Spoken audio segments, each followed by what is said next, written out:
नमस्कार, मी ॲडव्होकेट हरदास लांडे. बघा, राज्याचे महसूल मंत्री साहेबांनी महसूलच्या संदर्भामध्ये आणि रस्त्याच्या संदर्भामध्ये किंवा बऱ्याचशा गोष्टीच्या संदर्भात महसूल खात्याशी निगडीत जेवढे काही निर्णय असेल, बरेचसे निर्णय घेतलेले, बरेचसे जी आर काढलेले, जवळपास 100-150 आतापर्यंत त्यांनी जी आर काढलेले असेल.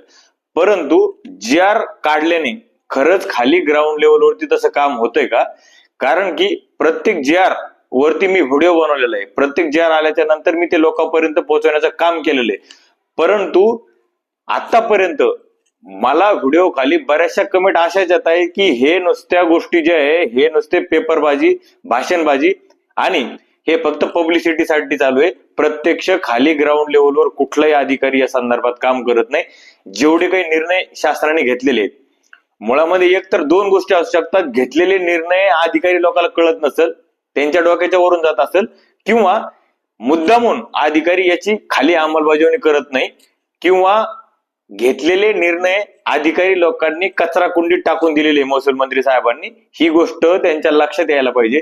त्यांनी खूप चांगले चांगले निर्णय घेतले, त्यांच्याबद्दल कुठलाच वाद नाही.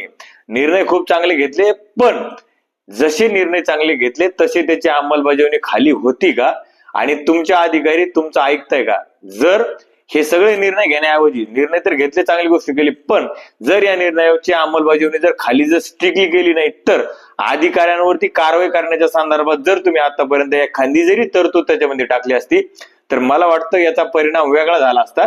कारण की आतापर्यंत घेतलेल्या निर्णयापैकी मला तरी वाटतं 1% खाली काम झालेलं नाही. जे निर्णय घेतले ते फक्त कागदोपत्री फाईलमध्ये धूळ खात पडत आहेत. याचं कारण काय? कारण की बऱ्याचशा लोकांचे कमेंट्स येत आहेत की कुठले काम होत नाहीये, नुसते याच्यामध्ये निर्णय घेतले जातात. अधिकारी निगरगट्टा अधिकारी आहे ह्या निर्णयाला आणि शासन निर्णयाला आणि महसूल मंत्र्याला काहीच समजत नाहीये. अशा पद्धतीचे अधिकारी आहे, खाली काहीच काम करत नाहीये. आता महसूल मंत्री साहेबांनी एक छत्रपती शिवाजी महाराजत्व समाधान शिबिर, जे की तुम्ही तुमच्या स्क्रीनवरती बघू शकता, ते पोस्टर आहे. 15 मेला त्यांचा कार्यक्रम झालेला आहे. आणि हा कार्यक्रम घेण्याच्या अगोदर राज्यामध्ये प्रत्येक ठिकाणी तहसीलदार यांना आणि एसडीएम यांना कार्यक्रम घ्यायला लावले होते या अभियानाच्या अंतर्गत. या अभियानाअंतर्गत जवळपास किती एकूण 55 महसुली सेवा एकाच ठिकाणी मिळण्याच्या संदर्भात दावा केला होता. म्हणजे जेवढे काही निर्णय घेतले होते, हे निर्णय लोकांच्या घरी जाऊन लोकांना सुविधा द्यायचे. खरंच असं खाली ग्राउंड लेवलला झालं का? एवढे कार्यक्रम झाले खाली. आता बऱ्याचशा जालना तालुक्यामध्ये किंवा जालना जिल्ह्यामध्ये सुद्धा बऱ्याचशा लोकांचे असे कार्यक्रम घेतले कशासाठी? फक्त फोटो सेशनसाठी. आणि आम्ही कार्यक्रम घेतलाय हे फक्त महसूल मंत्री यांना दाखवण्यासाठी. प्रत्यक्ष त्या कार्यक्रमामध्ये किती लोकांचे काम केले गेले, किंवा किती लोकांच्या अडचणी सोडवल्या गेल्या, किती 7-12 दुरुस्ती केले गेले, किती लोकांच्या वर्ग 1 चे वर्ग 2 जमिनी केल्या आले, किती लोकांना 7-12 वाटप केले आले, याचा कुठला डाटा नाही. कारण की डाटा नाही त्याचं कारण असं आहे की हा कार्यक्रम फक्त देखाव माल आणि फसाव धंदा अशा पद्धतीने घेतला गेला. त्याचं कारण काय? कारण की यांना रेकॉर्ड वर द्यायचा अधिकाऱ्यांना की आम्ही कार्यक्रम घेतलाय, आम्ही इतके कामं केलेले.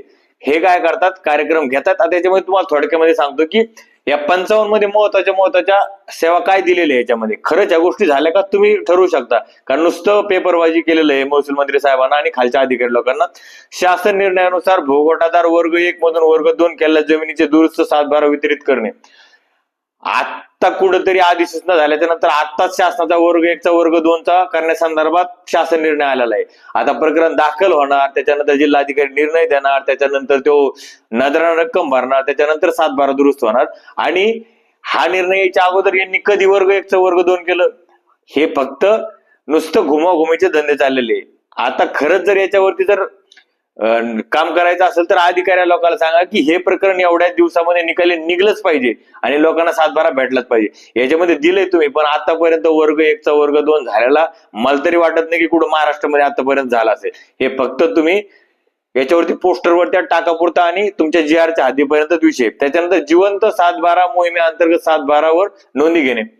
तुमचे तलाठी मंडळ अधिकारी कुठली नोंद घेत नाही आणि पैसे दिल्याशिवाय कुठले काम करत नाही, ही वस्तुस्थिती आहे. ज्यांनी पैसे दिले पैसे देऊन तर याच्या अगोदरही काम होतच होतं आणि याच्या अगोदरही दुरुस्ती होतच होत्या, याच्या अगोदरही वारसाचे फेर होतच होते, पैसे दिल्याशिवाय होत नव्हते. आणि आजपर्यंत तुम्ही जिवंत सातबारा आणली, जिवंत सातबारा आणल्यावर तीच परिस्थिती आहे, त्याच्यापेक्षा काही वेगळी परिस्थिती निर्माण झालेली नाही. ज्यांनी पैसे दिले त्याचा फेरफार वारसाचा सहज लागला जातो आणि ज्यांनी नाही दिले त्याला वारस प्रमाणपत्र मागितले जातं. जर शासन सांगतंय तुमच्या लेवलवर आहे का अर्जावरती नोंदी करा, तर कशाच्या पद्धतीने तुम्ही तलाठी मंडळ अधिकारी ह्या गोष्टी मागणी करताय? म्हणजे तुमचं जिवंत सातबाराची मोहीम तेवढी काही तेवढ्या प्रमाणामध्ये सक्सेस झालेली नाही. तिचं कारण काय आहे तर खालच्या अधिकारी लोक आहे, त्याच्यामुळं तुम्ही ही गोष्ट सुद्धा काही तेवढी नाही. सामाजिक अर्थसहाय्य योजनेअंतर्गत लाभ विद्यार्थ्यांना मंजूर करणे, हे त्या गोष्टीचं तर माझ्यापर्यंत आतापर्यंत एक प्रकरण ऐकायला आलं नाही. विद्यार्थ्यांना आवश्यक दाखल्याचे वाटप करणे, हे पण काय माझ्या ऐकण्यात आलं नाही. सर्वांसाठी घरे योजनेअंतर्गत लाभार्थ्यांना पट्टे वाटप करणे, हे जे काही अतिक्रमण धारक आहे पट्टे वाटप करण्याच्या संदर्भात, हे आतापर्यंत बऱ्याचशा ठिकाणी तुमचे ग्रामसेवक तलाठी यांनी साधे पंचनामे सुद्धा केलेले नाहीये. तर वाटप करायचं लांबच गोष्ट आहे, या नुसत्या गप्पा आणण्याच्या गोष्टी आहे. अभिलेख दुरुस्ती, हेल्पडेस्क, सातबारावरील चुकांची दुरुस्ती व तात्काळ सुधारित सातबारा वितरण, काहीच होत नाहीये. गप्पा नका आणू, तुम्ही गप्पा आणायचं बंद करा. आणि तुमच्या डेस्क वरून जोपर्यंत पैसे जात नाही तोपर्यंत कुठली सातबारा दुरुस्त होत नाहीये. मंडळ अधिकारी त्याचा ऑनलाईनचा पेन ड्राईव्ह डिजिटल कुठं लावतो आम्हाला माहितीये, कशा पद्धतीने लावतो. पैसे दिल्याशिवाय कुठली गोष्ट होत नाही त्याच्यामध्ये. त्याच्यामुळे ह्या सगळ्या फालतू गोष्टी आहे. तुकडेबंदी कायद्याचे उल्लंघन करून झालेले अकृषी वापर विभागातील हस्तांतराच्या नोंदी घेणे, ह्या गोष्टी थोड्या प्रमाणात झाल्या असतील खालच्या ग्राउंड लेवलवर, पण याची सुद्धा अंमलबजावणी 10% जास्त नाही. मुख्यमंत्री बळीराजा शेत पाणंद रस्ते योजनेअंतर्गत पाणंद रस्ते शासकीय मान्यता देणे, हे शासन स्तरावरती आहे. पण असे कितीतरी प्रकरण आहे जे की नकाशावर रस्ता आहे आणि 2-2 वर्ष झाले. माझं एक प्रकरण पेंडिंग आहे जालना तहसीलला 2 वर्षापासून. रस्ता कुठला आहे? शिवरस्ता आहे. शिवरस्त्याच्या प्रकरणात निकाल देण्यासाठी 1.5-2 वर्ष लागते आणि एकीकडे सांगते 3 महिन्यात प्रकरण निकाली काढायचे.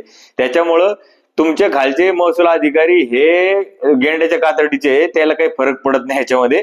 लोकांचा काही घेणदेण नाही त्याला. जरी गेले तिथं रस्ता मोकळा करण्यासाठी तर जाणार तिथं फोटो सेशन करणार आणि रस्ता न मोकळा करतात माघारी येणार, ही परिस्थिती आहे सध्या. त्याच्यामुळं याच्यामध्ये सुद्धा काम झालेलं नाही आणि अनेक प्रकरण एसडीएम कडे आणि तहसीलदाराकडे पेंडिंग आहे. एसडीएम आणि तहसीलदार हे फक्त प्रकरण खेळतात, कारण की याने निकाल दिला की वर जातो, वर डबल निकाल रद्द करून डबल फेर चौकशीसाठी तहसीलदाराकडे पाठवतो. म्हणजे अशीच प्रकरण 2-2 वर्षे हे अधिकारी लांबवतात.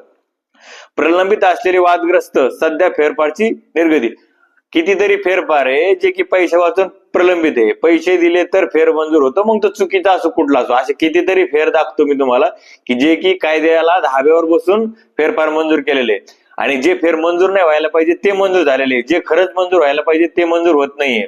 कारण की त्यांनी पैसे दिले नसते, त्यांचं कायदेशीर असतं तरी त्यांचे फेरफार मंजूर होत नाही. तर फेरफार निर्गमित काय करणार तुम्ही? खाली ग्राउंड लेवलवर उतरून एकदा त्याची चौकशी करा की किती फेरफार मंजूर झाले. प्रत्येक मंडळ अधिकाऱ्याची चौकशी करा, दर महिन्यात त्याचा अहवाल घ्या की किती फेर मंजूर केले, कुठला फेर कशाचा फेर होता, याची चौकशी समिती नेमून ह्या फेर कशाबद्दल तुम्ही मंजूर केला आणि हा तर कायद्यात बसत नसताना कसं काय मंजूर केला, याची चौकशी समिती राहिली पाहिजे, त्याची चौकशी झाली पाहिजे दर महिन्याला. लोकसेवा हक्क कायद्याअंतर्गत प्रमाणपत्राचे तात्काळ वितरण, या संदर्भात सांगता येणार नाही काय झालेलं आहे. ई मोजणी, ऍग्रीटॅग, पीएम किसान तक्रार निवारण, कितीतरी लोक असे पीएम किसान वाले ज्यांचे पैसे बंद झाले, मुद्दाम बंद झालेले, पण त्याचे पैसे आज रोजी भेटत नाही. ते तहसील कार्यालयात जातात, तहसीलवाले सांगतात कृषी कार्यालयाकडे जा, कृषी कार्यालयवाले सांगतात जिल्हाधिकारी कार्यालयाकडे जातात, त्यांचं काहीही होत नाही. त्यांचे पैसे बंद झाले तर बंदच आहेत. त्याच्यानंतर त्याचं कुठलंही तक्रार निवारण झालेलं नाही. ई मोजणी, सगळ्यात भोंगळ कारभार भूमी अभिलेख कार्यालयाचा. मोजणी करायचीच नसते मुळामध्ये, त्यांना पैसे भरून घेतायत, तिथे येत आहेत, इकडून तिकडून चक्र आणतायत आणि एखादा व्यक्ती काही बोलला तर लगेच सांगता की मोजणी करता येत नाही, त्या ठिकाणी वाद आहे. तुम्ही दिवाणी न्यायालयाकडे जा आणि दिवाणी न्यायालयाकडे कोर्ट कमिशनरचा दावा दाखल करा, त्याच्यानंतर आदेश घेऊन या, नंतर आम्ही मोजणी करून देतो. मुळामध्ये माझा सगळ्यात जास्त प्रश्न आहे की मोजणीचे जे अधिकारी आहे मुळात त्यांना मोजणी करता येते का नाही, हा सगळ्यात मोठा प्रश्न आहे.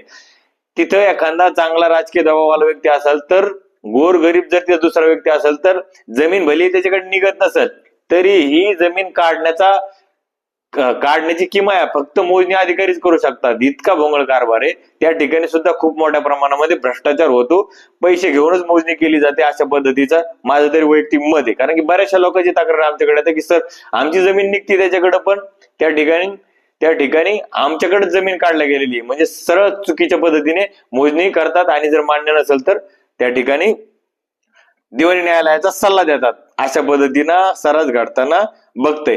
आता 55 सर्व्हिस किती प्रमाणात झाल्या मला तरी वाटत नाही 5% वर झाल्या असेल. त्याच्यामुळे महसूल मंत्री साहेबांना मी सगळ्या लोकांच्या वतीने, जेवढ्या लोकांनी कमेंट केलेले, जेवढ्या लोकांनी मला व्हिडिओवरती सांगितले की हे कुठलंच काम होत नाही, त्यांच्या वतीने मी हा व्हिडिओ बनवतो सरकारसाठी. महसूल मंत्र्याला एकच गोष्ट सांगणं की ह्या सर्व्हिस द्यायच्या असेल तर सगळ्यात अगोदर तुम्ही अधिकाऱ्यांवरती कारवाई करण्याच्या संदर्भात प्रस्तावित केलं पाहिजे. जर हे काम जर ह्या एवढ्या दिवसात झालं नाही तर अधिकारी एकतर निलंबित केला नाही तर बडतर्फ केला पाहिजे. तोपर्यंत अशा पद्धतीचे काम होणार नाही, कारण की अधिकारी लोक तुमचे सगळे आदेश जे कचरा कुंडीत फेकून दिलेले. खास करून ह्या लोकांच्या ज्या काही भावना होत्या आतापर्यंत माझ्या व्हिडिओवरती कमेंट करून सांगितले की कुठले काम होत नाही, नुसतं पेपरबाजी, कार्यक्रम घ्यायचा, पोस्टरबाजी करायची, पेपरला बातम्या द्यायच्या, त्याच्यात द्यायचे एवढे कामं झाले आणि कार्यक्रमामध्ये सांगायचं की अर्ज द्या आणि तहसील कार्यालयाला. तिथे गेल्याच्या नंतर तो अर्ज त्यांना सापडत नाही मुळामध्ये की तुम्ही अर्ज दिला होता कार्यक्रमामध्ये.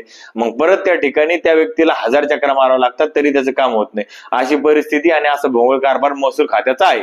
त्याच्यामुळे हा कारभार लवकर सुधरल अशी अपेक्षा मी एवढ्याच्या माध्यमातून करतो आणि लवकरात लवकर लोकांची कामं मार्गी लागल असे सांगतो.